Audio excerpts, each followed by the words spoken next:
Greetings and welcome to a little conversation between my colleague Peter and myself, and this little conversation is going to be on the British Steel Pension Scheme redress, and quite a hot topic, Peter, quite a top topic.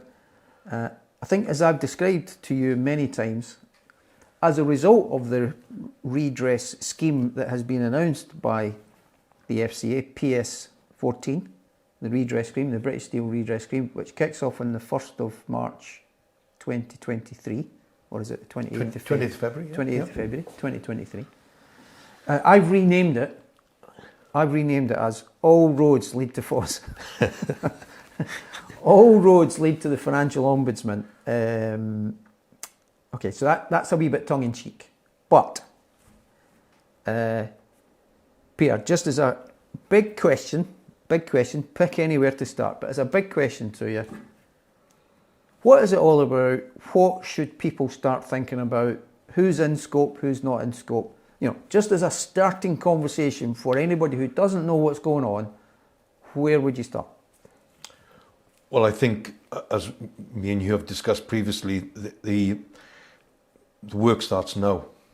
The work starts now. In identifying any British Steel transfer that took place by an advisor where the recommendation was to transfer in the first instance, or where somebody provided advice but that they were an insistent client. But you just need to identify in the first instance about it. And those who already made complaints to FOS in respect of the advice they received in respect of British Steel.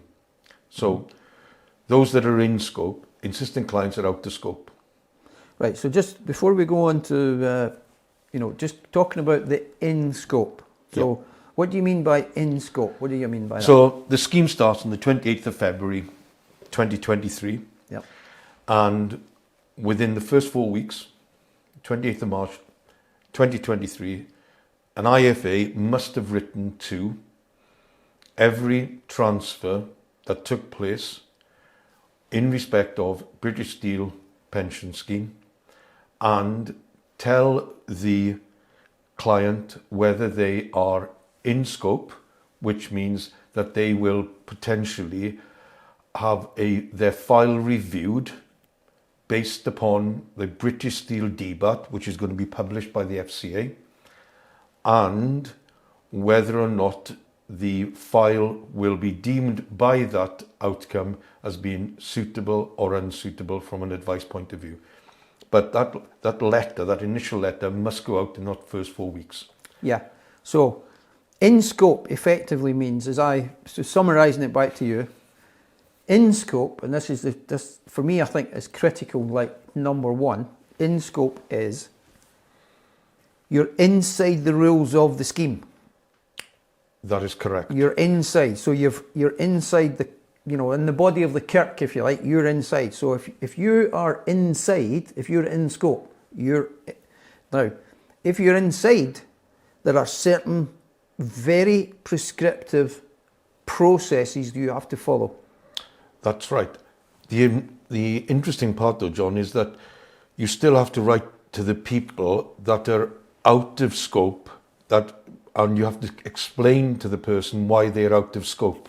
Absolutely. In that first 4 weeks as well. So if we use a little kind of Venn diagram, so we have the whole of the population, and then we'll have effectively in my head, in scope, out of scope.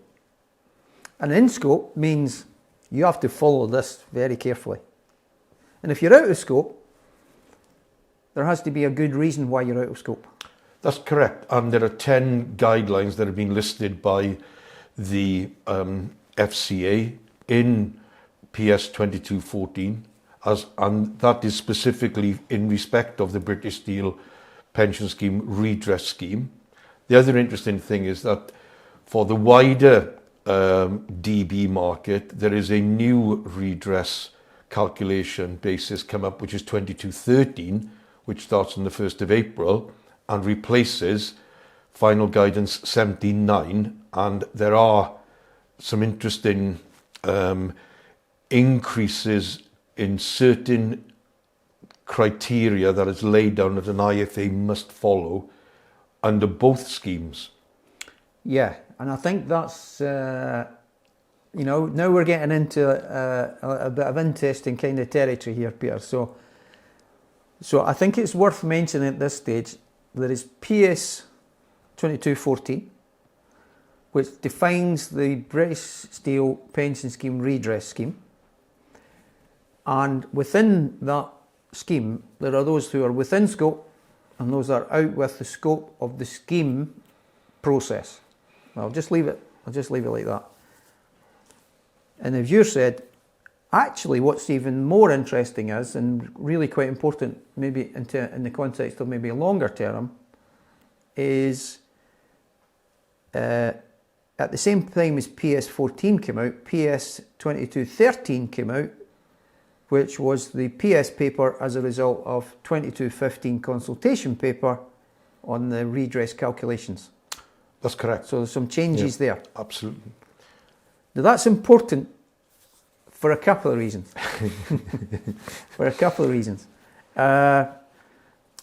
Let's park that one and we'll come back to that one, because that may well be a different video or a different conversation, because I think that's significant.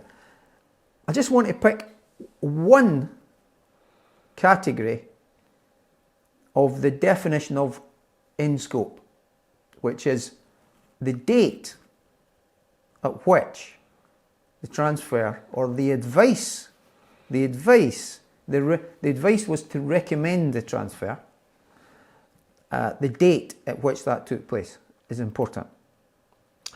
Yeah, there's a difference between England and Wales and Scotland, which is very, very interesting. There is, yes, there is. But in essence, yeah, what the FCA have announced with the redress scheme is that the vast majority of British Steel transfers will be caught as being in scope, because they take it through all the way through to the date of the scheme moving into the BSPS 2 or the PPF. Or the PPF. Now, the other interesting thing about that, sorry, John, would be that the letter that has to be sent out to the client in that first 4 weeks. So IFA should be identifying the transfers that they gave advice on here and now today, to be ready for that. Because if you fall foul of those timelines, the FCA is being required to be kept informed as you go along, and there are reporting procedures all the way through the requirements of the scheme. So the interesting thing is that a letter has to be sent out to even those who've already made a complaint, and we can come back to that in a minute, but those who've already made a complaint still have to receive a letter, and in that letter they still have to be given the option to complain to FOS, as mad as that may seem, and it does look as though you're writing for the sake of writing, but the key thing is you have to get your list together now. And I would urge, and I know you would as well, anybody who has been involved in British Steel to get a grip here now and to identify who it is and what it is that they've got. Yeah, no, absolutely. And I think this is why when we look at the Venn diagram and we look at the set is every British Steel member. Correct. Everybody. And in fact, Peter, as you know, last week the FCA wrote to all those members. That's right. They were in contact with them. So there's no hiding from this. This is going to take place, and the FCA has already informed the British Steel members this is what's going to happen, and you should be expecting a correspondence with your IFA. The in-scope dates for me are quite interesting. As you say, it's different in England and Scotland, but the FCA have basically said from the 26th of May 2016. And I think that's quite interesting from the point of view of bringing all of those clients that have had advice within that 6-year period into the scope of the scheme. Slightly different from Scotland.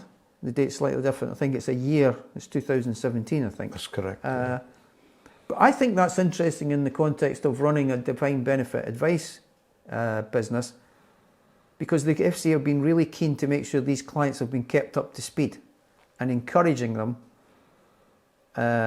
and explaining to them what their rights are. So as far as us IFAs who've given advice to British Steel people, it's all of those from May 2016 onwards that are brought into scope.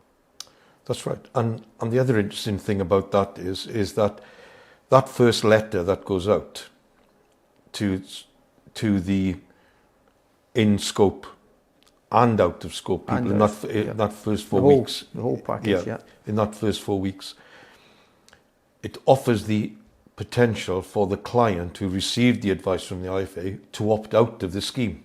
Well, I think that's. So I was just going to ask you there. You've taken the, I was just going to ask you. Give us an example of someone who is not within the scope of the scheme. You've already indicated about insistent clients, but let's use the scenario where, and this is just one example. We won't have time to go through them all, but let's look at this one example. I have a big set of British Steel pension transfers which have taken place between the May 2016 and when the BSPS 2 came in, which is March 2018. I'm going to write to all of them. And one of the things that those clients could do is opt out. Those clients might opt out. And if the client says, I don't want to be included in this, I'm not interested, I don't have a complaint, I'm not, I'm happy, the advice was fantastic, I'm really happy with what I've got, I don't want to be included. That will have to be done in an audited way, in a carefully constructed, there's the letters there from the FCA. Those clients won't be within the scope of the scheme thereafter. That is correct. But they still need to be informed that at the outset, this is what the situation is. So, people watching this now, IFAs watching this now, John, what would you do in respect of any complaints that they've received now? So that's gone to the FOS. FOS have determined against the advice. What would you recommend to IFAs watching this now? Great question. Okay, in response to that, because I think we're going to have to come back to these other within, out scope and in scope, but coming back to that today, bring it back to today, because this is the December of 22 and the scheme kicks off into next year. Let's bring it back to today, and I'm going to divide that into, I'm going to say cohort A, people who have already complained. And what I mean by complained, not rung up and said, I'm unhappy because of, the girl on the phone was rude to me when I was brought up, whatever. They have made a complaint formally to you, which is then gone for the FOS. So let's be, So A, I'm going to say cohort A. If I was an IFA out there, I'd be saying, I've got cohort A's. They're in the FOS, I'm waiting to find out what's going to happen. And I'm going to say, all roads lead to the FOS, and at the moment, something in the region of over 95% of those cases are going to be upheld. So, I think what's going to happen with those cases, Peter, is when the FOS say, you're going to have to pay redress, they will indicate to the client today that they've got a choice. Either get the redress calculation done now under the 17.9 calculation, or wait until PS further on down the line and get the calculation done under the basis of the new basis, which will kick off on the 1st of April next year. That's right, and that's the key point that our colleagues here need to understand, is that those people who have complained to FOS and will become out of scope won't be part of PS 2214. They will go on to the general new methodology of calculating redress. Yes, and they will be, although they will still have to be written to in the big Venn diagram saying, you have already complained. So if we've got this, if this is a complaint on our desk from the FOS today saying this complaint's been upheld, as we had earlier this morning, not my firm, but yes, this was somebody else. But we had this complaint from the FOS saying, we've found against the IFA, we've upheld the complaint, but you've got to do the redress. Now on that letter it said, you should indicate to the client you've got a choice. So that's today. Further on down the line, next March, April time, that client will still have to be then told he's not in scope because he's already complained. That's right. But Peter, he has a choice whether to do the calculation. He's going to say to Mr. IFA, I want the calculation done today under 17.9, or he'll be brought in under 22.13. That's right, and that's the interesting part. Outside of the scope of the BSPS new calculator. That is correct. So that's interesting. Now I'm going to ask you a question. And we might not have enough time to answer this, but I'm going to ask Peter this question, right? Peter, there's cohort A. And I know what these IFAs are thinking to themselves, saying, right, well, but what about my cohort Bs, the friendlies, as we call them, the friendlies, inverted commas, friendlies. What about the friendlies, Peter? The ones that haven't complained, what can the IFA do about them today? Well, I think the first question that has to be asked is, what is the position on professional indemnity insurance? Great answer. I think that is the starting point. I like that answer, yes. And I think if an IFA has professional indemnity insurance for the British Steel, that they should be guided by what the PI representative states to them that they can and cannot do. It was very interesting that we saw an article by someone that you're acquainted with, who said that potentially what the British Steel redress scheme is putting forward may default professional indemnity insurance. Yeah, I think that article was basically saying PI, forget it. Yeah.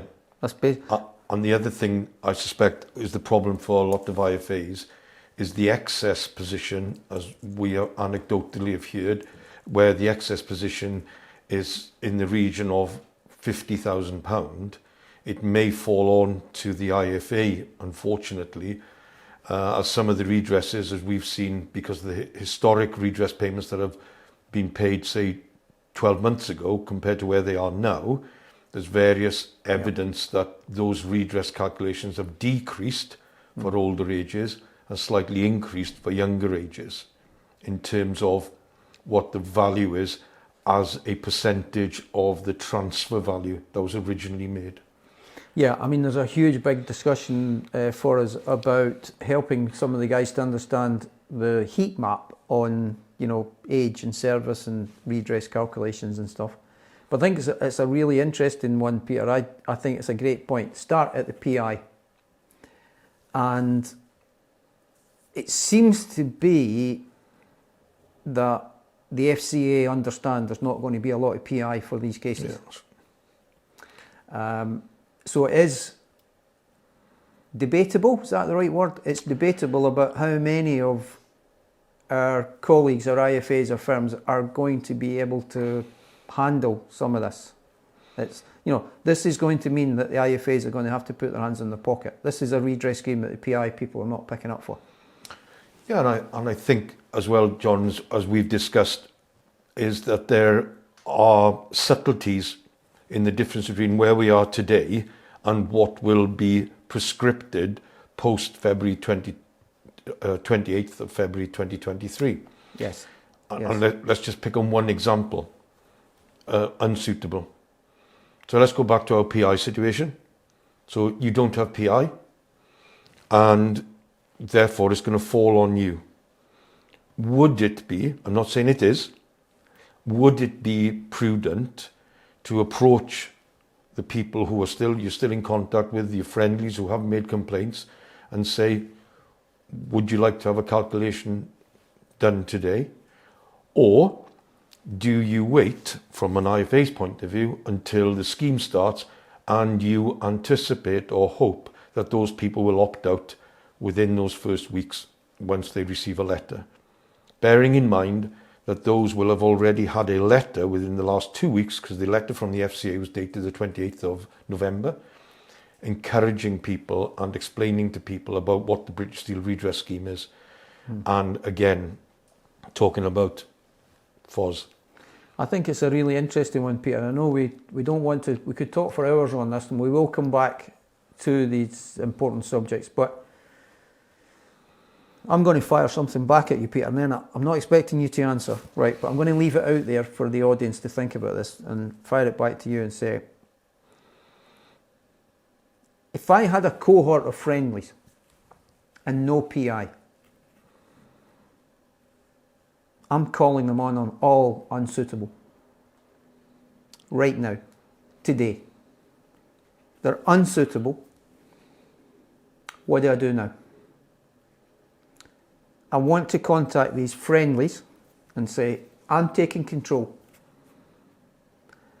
Now, we have to choose the words carefully here, Peter. Yes. And, and I'm not giving you any advice. I'm not giving this isn't legal advice either, John. Exactly. This is not legal advice, because you and I both know the words and the advice needs to be carefully put together from much more intelligent and qualified people than you and I, Peter. But I would be saying, no need to do a DBAT. They're all unsuitable.